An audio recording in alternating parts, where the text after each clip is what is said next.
ചെയ്യണമെന്ന രീതിയിലേക്ക് ഞാൻ ചിന്തിച്ചത് ഞാൻ എൻ്റെ ദൗത്യം മാത്രമേ നിർവഹിച്ചിട്ടുള്ളൂ.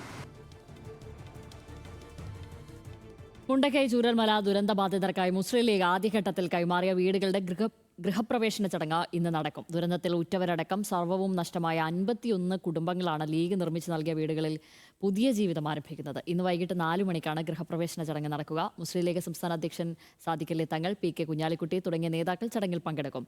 ലിൻഡോ തോമസ് തയ്യാറാക്കിയ റിപ്പോർട്ട് കാണാം. മുണ്ടക്കൈ ചൂരൽമല ദുരന്തബാധിതർക്കായി മുസ്ലിം ലീഗ് ആദ്യഘട്ടത്തിൽ നിർമ്മിച്ചു നൽകിയ 51 വീടുകളുടെ ആദ്യഘട്ട കൈമാറ്റം ഫെബ്രുവരി 28 നടന്നിരുന്നെങ്കിലും ഈ വീടുകളിലേക്ക് കുടുംബങ്ങൾ കയറി താമസിച്ചിരുന്നില്ല. അവരൊരു പൊതുപരിപാടിയായി നടത്തിയതിന് ശേഷം മാത്രം ഒരുമിച്ച് കയറിക്കൂടാമെന്നുള്ളൊരു പദ്ധതിയായിരുന്നു അവർക്കുള്ളത്.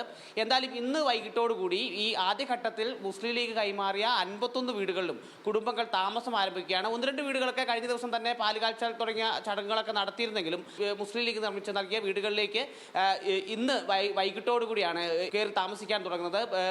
നിലവിൽ ഈ ചടങ്ങിൽ വലിയ രീതിയിലുള്ള ചടങ്ങ് അല്ല എന്ന് പറയുമ്പോഴും കുടുംബങ്ങളുമായി ബന്ധപ്പെട്ട അവരുടെ ബന്ധുക്കളൊക്കെ ഈ പരിപാടിയിൽ പങ്കെടുക്കുന്നുണ്ട്. ഒപ്പം ലീഗിന്റെ പ്രധാനപ്പെട്ട നേതാക്കളും ഈ കുടുംബങ്ങൾ നടത്തുന്ന പരിപാടിയിൽ പങ്കെടുക്കുന്നുണ്ട്. മുസ്ലിം ലീഗ് സംസ്ഥാന അധ്യക്ഷനായിട്ടുള്ള Sadiqali Thangal, PK. Kunhalikutty, PK. Basheer MLA തുടങ്ങിയവരൊക്കെ ഈ ചടങ്ങിൽ പങ്കെടുക്കുന്നുണ്ട്. വലിയ ദുരിതം അനുഭവിച്ചു. ഇപ്പോൾ സ്വന്തമായ ഒരു വീട് മുണ്ടക്കയിലും ചൂരൽമലയിലൊക്കെ തങ്ങളുടേതായ വീടുകളൊക്കെ ഉണ്ടായിരുന്നെങ്കിലും അതൊക്കെ നഷ്ടപ്പെട്ടു. ഇപ്പോൾ തങ്ങൾക്ക് പുതിയൊരു പ്രതീക്ഷയായിട്ട് ഈ വീടുകൾ ലഭിച്ചു എന്നൊക്കെയുള്ള വലിയ സന്തോഷമാണ് ഇവർ പങ്കുവെക്കുന്നത്.